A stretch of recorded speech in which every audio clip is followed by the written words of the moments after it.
Bonjour et bienvenue dans ce podcast, cette vidéo où seule ma voix sera présente, accompagnée par cette image, ce détail d'une peinture réalisée par ma fille il y a 2 ans. Je trouvais ce papillon tout à fait approprié pour illustrer le passage de l'ombre à la lumière et en ce qui me concerne, une de mes renaissances. Dans ce podcast, je vais vous partager mon questionnement, ma réflexion et mon propre témoignage autour du thème de la culpabilité. Je vous raconterai ainsi comment la plus belle de mes expériences spirituelles m'a amené à traverser la plus difficile de mes expériences humaines pour mon plus grand bien. La culpabilité est un mot qui représente plusieurs choses. Elle représente le fait d'être coupable de quelque chose, mais aussi le sentiment d'être coupable, que cela soit justifié ou non, et que j'aborderai ici. Vous comprendrez plus loin pourquoi c'est un thème auquel j'accorde beaucoup d'importance. La culpabilité est un sentiment très présent dans les états émotionnels de nombreuses personnes, et pourtant sa thématique est beaucoup moins souvent abordée dans les médias et les réseaux que celle de l'angoisse, la tristesse, la dépression. Son impact sur la vie quotidienne semble moins reconnu, alors que c'est un sentiment tout autant dévastateur. Je vous propose tout d'abord quelques questionnements autour de ce sentiment, à vous poser à vous-même si vous êtes concerné, ou à poser à autrui s'il s'agit d'un proche. Puis, je vous parlerai en toute simplicité de ma propre culpabilité et de ce qui m'a aidé moi pour m'en libérer avec ce que j'avais sous la main à ce moment-là. Face à un sentiment de culpabilité, il est essentiel de se demander: est-ce qu'il s'agit d'une culpabilité saine ou d'une culpabilité malsaine? Une culpabilité saine est celle où on a des remords suite à une parole, un acte ou un comportement blessant, profondément impactant pour l'autre, que ce soit psychologiquement ou physiquement. Dans ce cas, le sentiment de culpabilité est justifié. Il est lié à notre conscience, la conscience de soi, de l'autre et de notre impact sur lui. Mais il est lié également et surtout à notre conscience morale. Il nous incite ainsi à demander pardon, à tenter de réparer notre erreur, ce qui nous aide à nous libérer de ce sentiment de culpabilité, même si l'objectif est avant tout de réparer la situation, pas de se réparer soi. Il est tout à fait possible également de demander pardon par la pensée et le cœur si la personne n'est plus là physiquement, si le contact a été rompu ou si la personne est décédée. A l'inverse, une culpabilité malsaine est celle où nous culpabilisons alors que rien ou plus rien ne le justifie. Soit nous n'avons rien commis de mal sur le plan moral, soit nous avons déjà fait tout ce qui était en notre pouvoir pour réparer au mieux notre erreur. Dans le cas d'une culpabilité malsaine, nous pouvons approfondir notre questionnement. Est-ce que c'est moi qui m'auto-flagelle, sans même la moindre remarque venant de l'extérieur, ou bien suite à la moindre remarque, même lorsqu'elle est judicieuse, pertinente, dénuée d'intention culpabilisatrice, ou bien dès que je dis non à une personne, qu'elle m'en veuille ou non? Est-ce que je culpabilise souvent, et ce malgré un entourage bienveillant qui m'encourage à me lâcher la grappe? Ou bien, est-ce que c'est l'autre qui me culpabilise sans cesse? Et ce pour tout et son contraire. Cet autre qui me rend responsable de tous les problèmes, y compris les siens, mais qui s'approprie toutes les solutions et tout ce qui se passe bien, y compris les réussites des autres. Si bien que je me retrouve tout le temps fautif malgré moi. Peut-être que je ne suis même plus capable de décider quoi que ce soit par moi-même, puisque ce sera forcément mal accueilli par cet autre, forcément la mauvaise décision, quelle que soit cette décision d'ailleurs. Voir que je n'ose plus prendre le risque de m'exprimer, communiquer ni mes pensées, ni mes émotions, parce qu'elles ne conviennent pas, et que ça se retournera forcément contre moi, que je ne sais peut-être même plus distinguer mes propres émotions de celles de cet autre, que j'en arrive peut-être même à m'éteindre, comme si rien que de vivre, c'est être coupable. Ou encore, peut-être que ce sont les deux situations à la fois. La première, celle de l'auto-culpabilisation, pouvant favoriser le terrain pour la seconde. Une tendance à s'auto-flageller, à s'auto-culpabiliser, va faire qu'on peut attirer à soi quelqu'un qui va nous culpabiliser sans cesse. Toujours est-il que le point commun entre ces situations est qu'il faut se libérer de cette culpabilité. On ne peut pas vivre avec un 33 tonnes sur les épaules. En tout cas, pas sans conséquence. Et pour se libérer efficacement, il faut déjà tenir compte du contexte et de l'origine de ce sentiment de culpabilité. D'où la question suivante, quelle différence entre ces deux situations ? Si vous êtes dans une situation où vous vous auto-flagellez, vous êtes votre propre bourreau. Vous avez à travailler avec vous-même pour vous lâcher la grappe face à trop de pression que vous vous mettez, ou encore face à la non-acceptation, honte, culpabilité de qui vous êtes, comment vous fonctionnez. Le sentiment de culpabilité peut aller jusqu'à la culpabilité d'être soi, la culpabilité d'exister. Il est nécessaire pour cela d'aller identifier là où les sources, l'origine de cette culpabilité pour la libérer. Rechercher dans les événements passés, jusque dans l'enfance, la naissance, voire bien avant. Éventuellement, vous avez à vous améliorer sur une tâche particulière si cette culpabilité fait suite à une remarque pertinente de l'extérieur, en apprenant à voir l'aspect finalement positif de la situation, qu'un simple conseil extérieur ne remet pas en question qui vous êtes, mais est juste là pour vous aider. Vous libérer de la culpabilité vous permet de vivre avec plus de légèreté, de facilement dire non et sans arrière-pensée, d'agir comme bon vous semble, bref, d'être vous.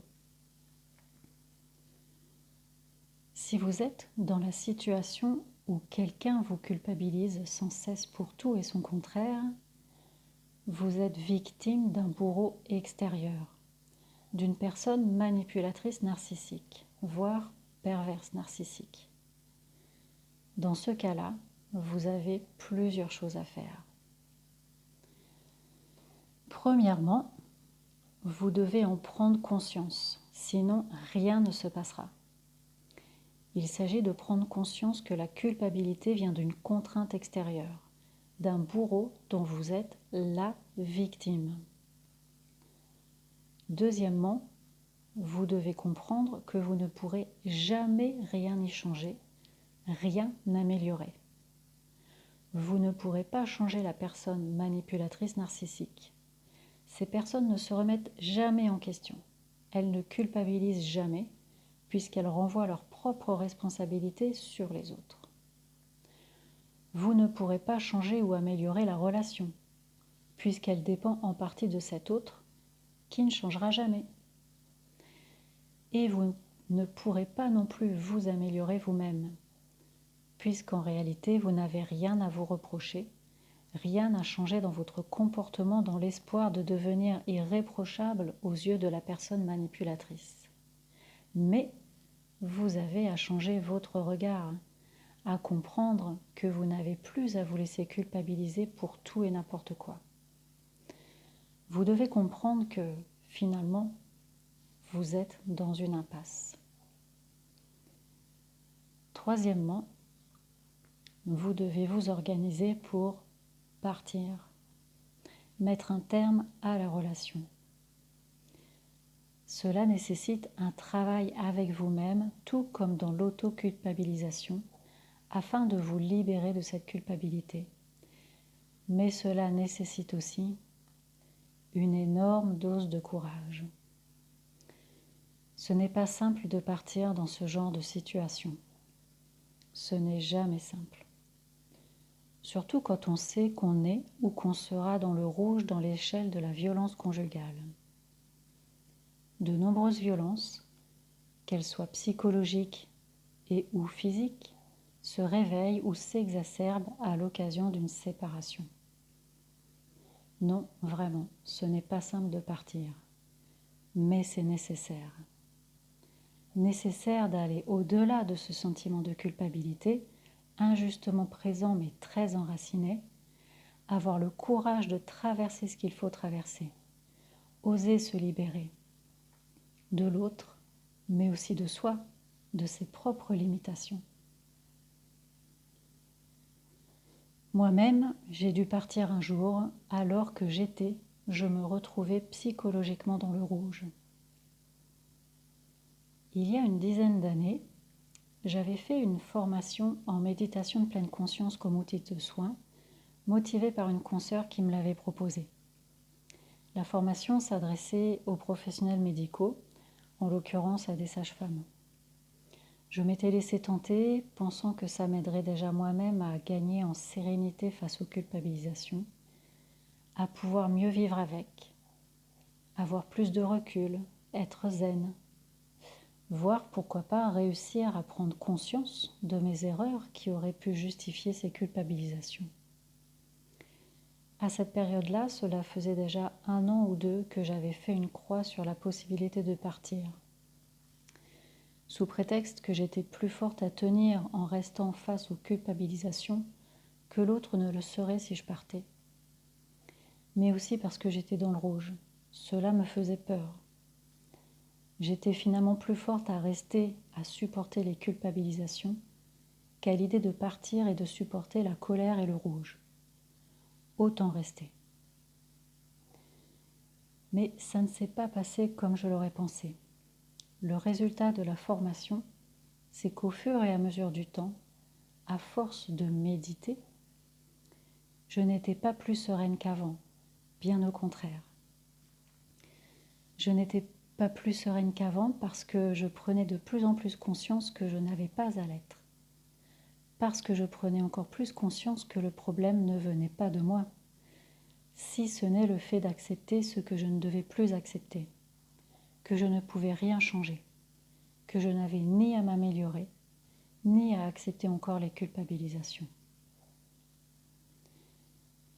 Malgré ça, il m'aura fallu encore un laps de temps de 2 longues années avant d'oser prendre la décision de partir.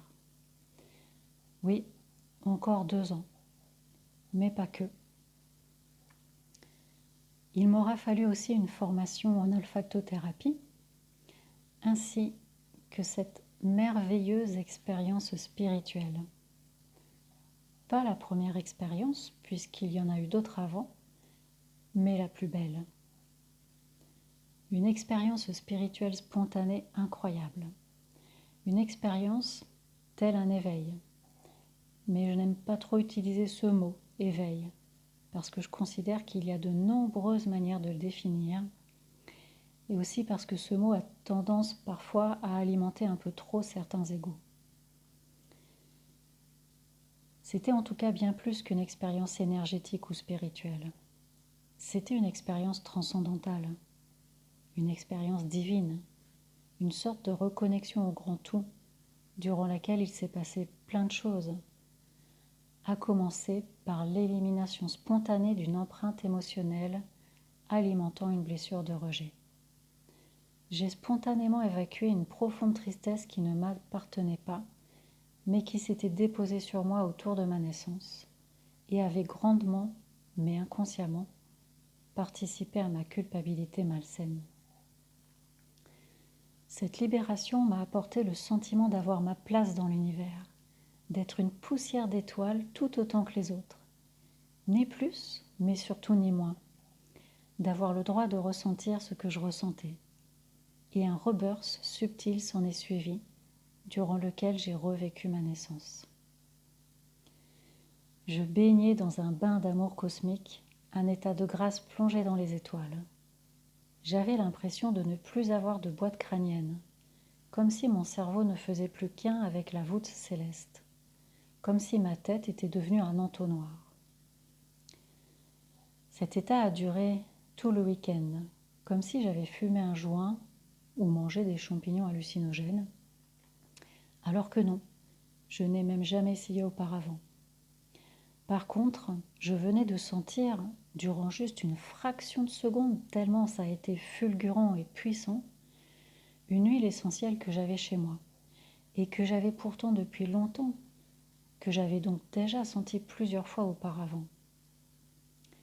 Cette expérience, que je qualifie d'expérience divine, de connexion au grand tout, ce nouveau sentiment d'avoir ma place autant que les autres, d'avoir autant le droit d'exister et d'être comme je suis, sans culpabilité, a fini par me faire ressentir que j'avais le droit, oui, c'est bien ça, le droit de prendre la décision sur laquelle j'avais fait une croix dessus depuis longtemps, et avec la foi que tout se passera bien. Mais ce n'est pas tout. Pour oser prendre la décision de partir, il m'aura aussi fallu, quelques jours après cette expérience, la vision d'un crocodile messager. Un crocodile qui m'informera à sa manière que c'était le moment ou jamais de partir. Alors pour être précise, il m'avait fallu quelques jours avant de comprendre son message. D'abord parce que je ne voulais pas tenter de comprendre. La première impression qui me venait face à cette vision était celle de la destruction. J'avais vu un immense crocodile dressé à la verticale sur le trampoline de ma fille dans le jardin, et d'un coup il avait ouvert grand sa gueule pour la refermer tout aussi rapidement comme sur une proie. Il a fallu que je voie encore cet animal plusieurs fois en peu de temps, autrement qu'en vision, pour accepter de me laisser imprégner par son comportement et finir par comprendre intuitivement son message. Plus tard, je constaterai qu'après 1 an de procédure de divorce, ce fameux « maintenant ou jamais » m'avait permis d'être partie à temps, peu avant la crise et le confinement. Par ailleurs, j'avais aussi écouté un conseil lié à la symbolique du crocodile que j'avais trouvé dans la littérature et qui était celui d'attendre 1 mois avant d'annoncer ma décision. Un laps de temps qui n'a pas été du luxe afin de me préparer psychologiquement, mais aussi sur le plan pratique. Durant ce mois, j'avais pris note de tous les papiers nécessaires à ma démarche et j'avais tout photocopié et gardé sur mon lieu de travail. J'avoue, j'avais peur qu'ils mettent le feu à la maison à l'annonce de ma décision. Une peur certainement irrationnelle, mais réelle dans mon corps. Oui, il m'aura fallu encore tout cela, ce laps de temps de 2 ans, cette merveilleuse expérience divine et ce crocodile messager, pour enfin dire stop à la culpabilisation, prendre mon courage à 2 mains, ou plutôt à 2 bras, et oser m'organiser pour partir. Je précise que passer tout le week-end en mode bain d'amour cosmique lors de mon expérience divine, dès le lundi, des angoisses ajoutées à ma bonne vieille culpabilité se sont pointées. Je savais pertinemment que ce qui m'attendait allait être très très compliqué et je ne pensais et ne ressentais plus qu'une seule chose, ça va très mal se passer. Je ne connaissais pas encore l'EFT à l'époque. Du coup, ce qui m'avait aidé, c'était l'olfactothérapie à laquelle je venais de me former, le divin, Dieu merci, une psychologue, la méditation et le crocodile aussi à sa manière. En ce qui concerne le divin, non seulement il m'avait aidé à prendre la décision de partir grâce à cette expérience transcendantale, mais il m'avait encore aidé une fois que j'avais annoncé à l'autre ma décision de partir. Quelques jours après l'annonce, cette personne a reçu un coup de téléphone pour du travail sur place pour la première fois, alors que cela faisait 8 ans qu'elle devait prendre régulièrement l'avion pour cumuler des heures et des semaines de travail ailleurs à des milliers de kilomètres. Un détail parmi d'autres qui a alimenté ma culpabilité quant à l'idée de partir. Ma décision de partir était juste, et ce pour chacun de nous. Ce coup de fil m'avait permis de m'alléger encore un peu plus de ma culpabilité et avait offert du travail à l'autre. D'ailleurs, depuis ce coup de fil, il y a bientôt 8 ans, cette personne n'a plus jamais eu besoin de repartir. Aide-toi et l'univers t'aidera. Il y a des moments comme ça où des phrases prennent tout leur sens. Pour l'olfactothérapie, la thérapie émotionnelle par les huiles essentielles, j'ai fait le compte. J'avais utilisé pas moins de 9 huiles essentielles sur une année du jour où je prenais ma décision jusqu'au jour où je partais dans une autre habitation, laissant presque tout derrière moi, à commencer par la maison, afin de ne pas faire durer la cohabitation chaotique encore plus longtemps. 9 huiles. Il fallait bien ça pour mon parcours du combattant. Parmi ces huiles, il y a eu une huile pour me protéger. Une huile que j'avais tirée au hasard plusieurs fois lors de ma formation en olfactothérapie et à nouveau lors d'un rendez-vous individuel. C'est lors de ce rendez-vous que j'avais compris pourquoi je tirais toujours cette huile et toute son utilité dans ce que je commençais à traverser. 2 huiles m'ont aidé en mode rescue, mode urgence. Je les utilisais durant toute l'année dès que j'en éprouvais le besoin face à un chaos viscéral mêlant angoisse, tristesse, fureur et bien évidemment culpabilité. Une huile pour de la tachycardie que j'ai fait pendant 1 mois en attendant d'annoncer ma décision tellement j'étais angoissée par ce qui allait me tomber dessus. Donc une huile utilisée autant en mode aromathérapie qu'en mode olfactothérapie pour apaiser mon rythme cardiaque ou tout du moins éviter que la tachycardie ne s'aggrave encore plus.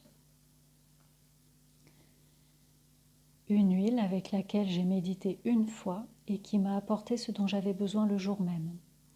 Je pensais faire un rituel avec pendant une période, mais je n'en ai finalement pas eu besoin. J'ai pu dire le jour même ce que j'avais à dire. Et il y a eu 5 autres huiles, chacune pour un rituel précis sur une période précise, pour un travail en profondeur tout au long de l'année. Parmi elles, une m'a aidé à renforcer ma décision pour ne pas flancher et à me préparer à l'annonce. Une autre m'avait aidé à renforcer et garder ma confiance pour ne pas reculer malgré les chantages, culpabilisations diverses et accès de colère auxquels je me trouvais confrontée. Une m'a fait prendre soin de mon enfant intérieur, parce que je me rendais bien compte que j'avais des choses anciennes à régler et que j'étais la personne qui devait prendre soin de moi. Et oui, il fallait bien tout ça pour que j'y arrive. Le divin, un crocodile messager, ma psychologue, la méditation et 9 huiles essentielles. Il fallait non seulement que je réussisse à traverser ce que j'avais à traverser sur le plan personnel et familial, à gérer l'autre, à soutenir ma famille, à me gérer moi comme je pouvais, mais j'avais aussi à endosser quotidiennement mon sourire pour continuer sans relâche à gérer mon cabinet de sage-femme 7 jours sur 7 et accompagner et soutenir mes patientes malgré le gouffre de terreur que je portais en moi. sans compter ma solitude dans cette traversée, car j'ai porté ce gouffre seul. J'ai compris malgré moi en ce temps-là que quelqu'un qui a toujours été une oreille pour les autres restera perçu et utilisé en tant qu'oreille par ces personnes-là, car on n'inverse pas les rôles, pas même en situation de crise. Et puis les rares amis à qui j'en avais parlé ne savaient pas quoi me dire. Quelques-unes n'ont carrément plus pris de nouvelles. Et d'autres encore, prétendus amis, qui n'ont rien su d'autre que mon statut de divorce une fois la chose actée, m'avaient tout simplement supprimé de leur contact sur les réseaux, pensant peut-être que cela était contagieux, ou que sais-je d'autre.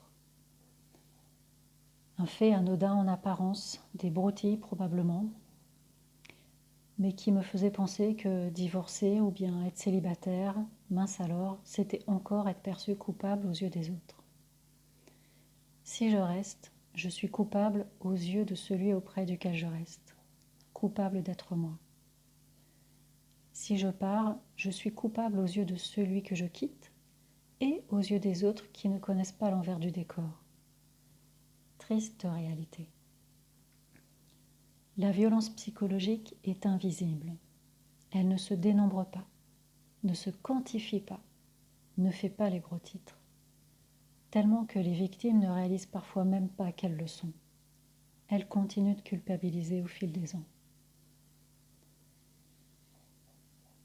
J'ai continué pendant et après cela à être celle qui écoute et soutient les autres. La culpabilité est ma plus grosse mémoire, blessure à guérir associée au rejet dans cette vie-ci. Pas la seule, mais le plus gros dossier. C'est avec cette émotion-là que j'avais quitté mon incarnation précédente, incarnation avec laquelle j'avais reconnecté il y a 20 ans, lors d'un état modifié de conscience spontanée.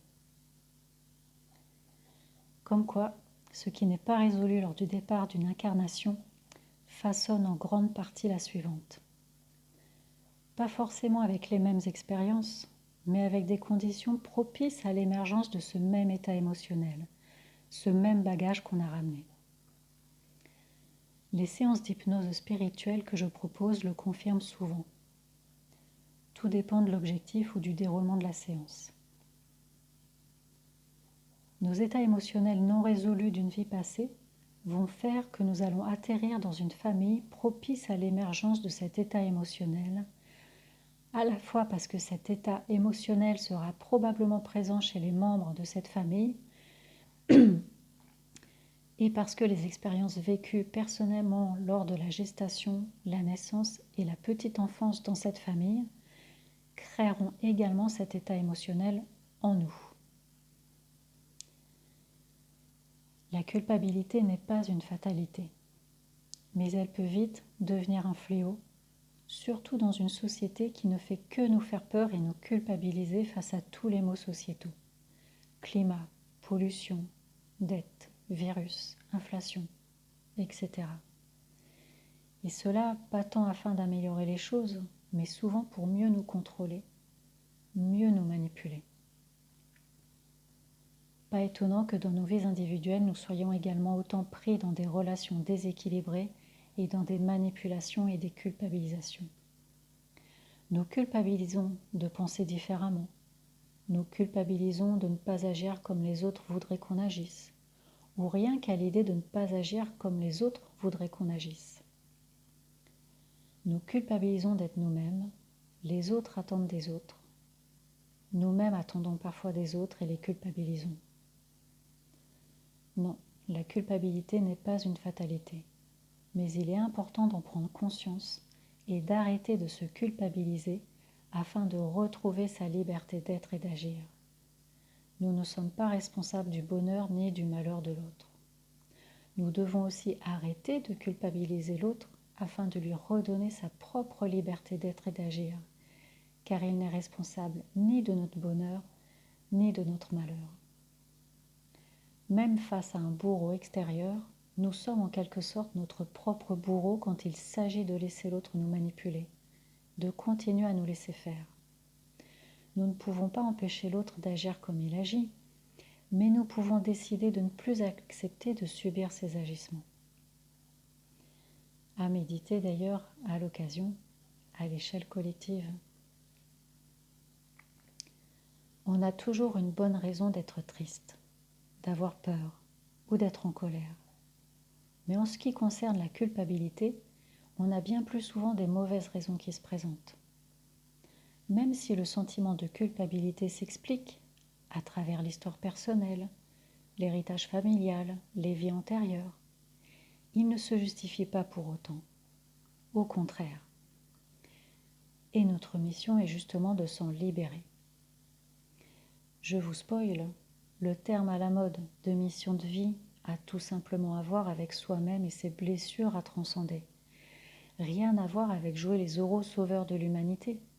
Notre première mission de vie n'est ni une profession, ni un dévouement, ni liée à des compétences ou à des capacités quelconques. Notre première mission de vie, c'est guérir nos blessures, traverser ce que nous avons à traverser. C'est nous souvenir que nous ne sommes pas séparés. C'est vivre dans la résilience malgré les épreuves, heureux et en paix. Il existe pourtant bien des personnes reconnues coupables de certains actes ou comportements, mais ce sont rarement elles qui souffrent d'un sentiment de culpabilité. Tandis que des personnes souvent bienveillantes s'en empoisonnent et s'empêchent de vivre à leur guise, s'empêchent de s'aimer elles-mêmes. Comme si être coupable, ce n'est pas être digne de liberté. C'est s'enfermer dans sa propre prison, sans aucune raison valable. Cela me rappelle une femme, une grand-mère qui me consultait pour de l'EFT, car elle était en dépression depuis des années. Derrière sa dépression se cachait une culpabilité ancienne qui datait de quand sa propre fille était petite. Après avoir identifié et travaillé en séance sur ce passé qui lui procurait de la culpabilité, sa tristesse avait disparu. Bien sûr, on ne peut pas se libérer de nos conditionnements d'un coup de baguette magique. Encore moins quand il s'agit de conditionnements de toute une vie, voire de plusieurs vies. Moi-même, malgré cette expérience divine, j'ai eu besoin de consulter une psychologue pendant quelques séances pour me sentir écoutée, soutenue, et j'ai aussi travaillé en autonomie avec les huiles comme je venais d'être formée.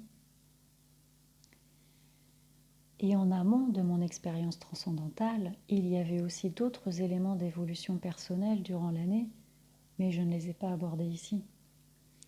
C'est un ensemble, c'est un chemin, un parcours, un gros travail. C'est aussi beaucoup de courage, une transformation. Malheureusement, je vois beaucoup de gens espérer des changements d'un coup de baguette magique et surtout en étant dispensés de traverser ce qu'ils ont à traverser pour y arriver.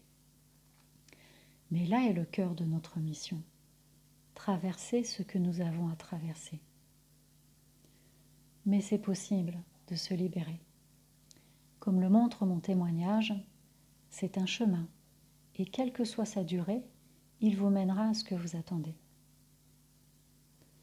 Je vous souhaite que vous puissiez vous libérer de ce dont vous avez à vous libérer, de réussir à traverser ce que vous avez à traverser, de mieux renaître à vous-même et de ne plus vous sentir coupable de vivre votre vie, quel que soit le temps que ça prendra. Si vous en ressentez le besoin et l'envie, je peux éventuellement vous accompagner sur ce chemin, sur votre chemin, car on peut ressentir de la culpabilité malsaine sans avoir à être dans le rouge, dans l'échelle de la violence. On peut avoir des empreintes traumatiques sans avoir vécu d'agression, d'accident, de deuil ou de maladie.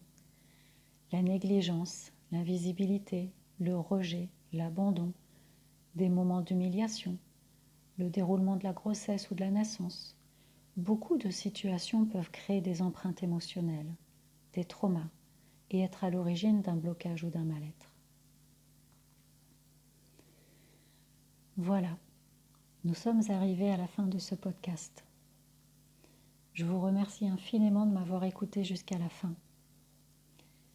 Et pour celles et ceux qui en ont envie, si le cœur vous en dit, vous pouvez soutenir ma chaîne en vous abonnant et en activant la cloche si vous souhaitez voir apparaître mes vidéos dans votre fil. Encore une fois, merci et je vous dis à bientôt.